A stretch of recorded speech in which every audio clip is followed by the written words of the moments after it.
Welcome back to Noob Finishable, where players, map creators, fans of the game challenge me to finish a track as a noob to try to determine if it is in fact noob finishable. Tigerplaysonpc submitted this track via YouTube comments a couple of weeks ago. And before I say anything else, I will say that yes, it is noob finishable asterisk, which you saw in the intro there.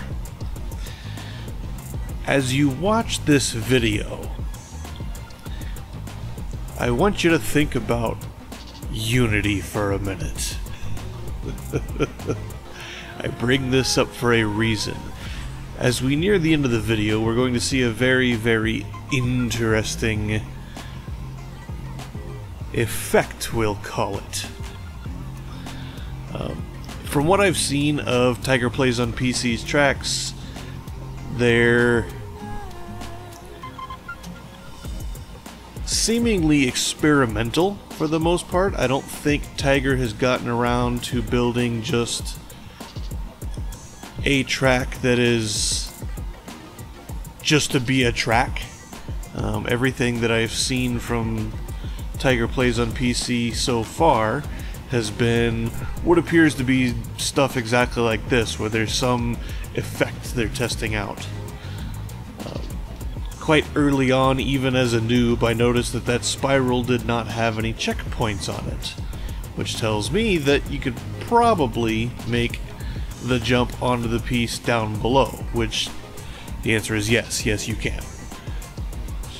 I spent probably a good half of the 9-minute lobby just trying to find the angle for this blind jump down to this other piece, and the further we get in, the more you'll see that I get closer and closer and closer. You know, you narrow it down.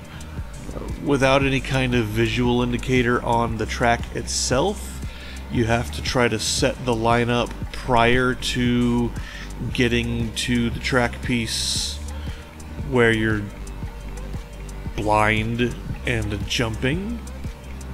So you try to kind of use the start piece and the booster there to line yourself up before jumping off the track. These sideways checkpoints were interesting. We've seen, you know, slalom stuff before in Zapekist, and these, given the effect that we will see here in a little bit, that I will comment on when we get to it, they are definitely a choice that was made.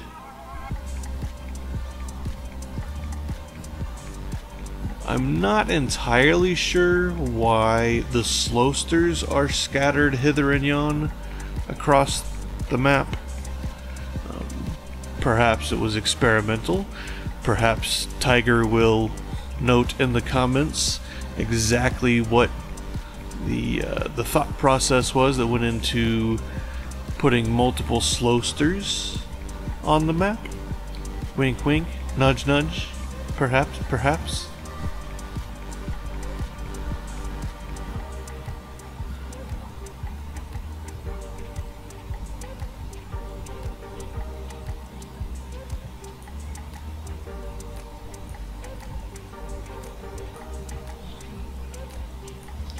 And it was about this time that I decided I should probably take a look in photo mode real quick and see if I couldn't find any other strange oddities,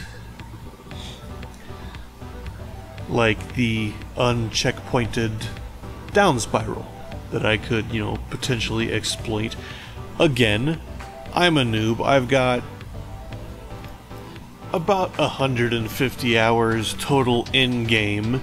Some of that's been spent in RTM, some of that's been spent in the editor, some of it's been spent in adventure mode, which I still have yet to complete. Some of it's been spent doing, actually, a good amount of it, probably 5 or 6 hours of that, has been spent just doing Challenged by Pro and Noob Finishable series requests. So some statistically significant amount of time has been spent recording these series for you guys. Once I was satisfied that there were no more obvious tricks, again, noob, I'm not going to see everything, and I don't know all of the ins and outs of this game yet, but I do watch content about Zapekist, and I do know some of the things that those creators like to comment on.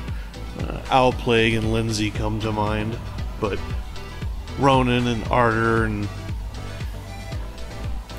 all of the names that you've come to expect anytime you're in-game playing or anytime you see a new map, at one point or another they have made content or been part of content creation around the game, and they mention things and you pick things up, so you can come in not being a noob by simply just interacting with some of the content.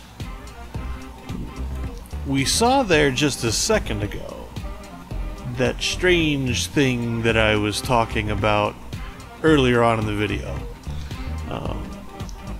which ties into what I was just saying, being not necessarily a noob, but still being a noob, where you listen and you hear and you pick up things. So one item of note that is widely known and accepted and understood in Zapekist is the RNG of high force boosters. It appears as though even low force boosters are subject to this RNG, but because it's probably a percentage calculation, it's not nearly as much as a high force booster. But you saw there, I got launched. I was not able to reproduce this effect before the lobby timer ran out, and to make this whole thing fair, I can't just add time to any track that I feel I should, or I might want to, and I also don't grind these tracks. The timers that you see in these videos for Noob Finishable, they're always a 9-minute lobby, and the Challenged by Pro series is always a 30-minute lobby to give me some grind time, but not a lot. It's enough to try to learn the track and then try to get a finish. But the Noob Finishable series is all about, can someone finish it in a reasonable lobby time without grinding? This track is a yes, a very easy yes, they can finish it. But there is some strangeness going on with this booster RNG that might be interesting to explore later and see if we can't do something a little bit interesting with it. For now, though, this is where I will leave this video. It is a yes asterisk because of the booster RNG.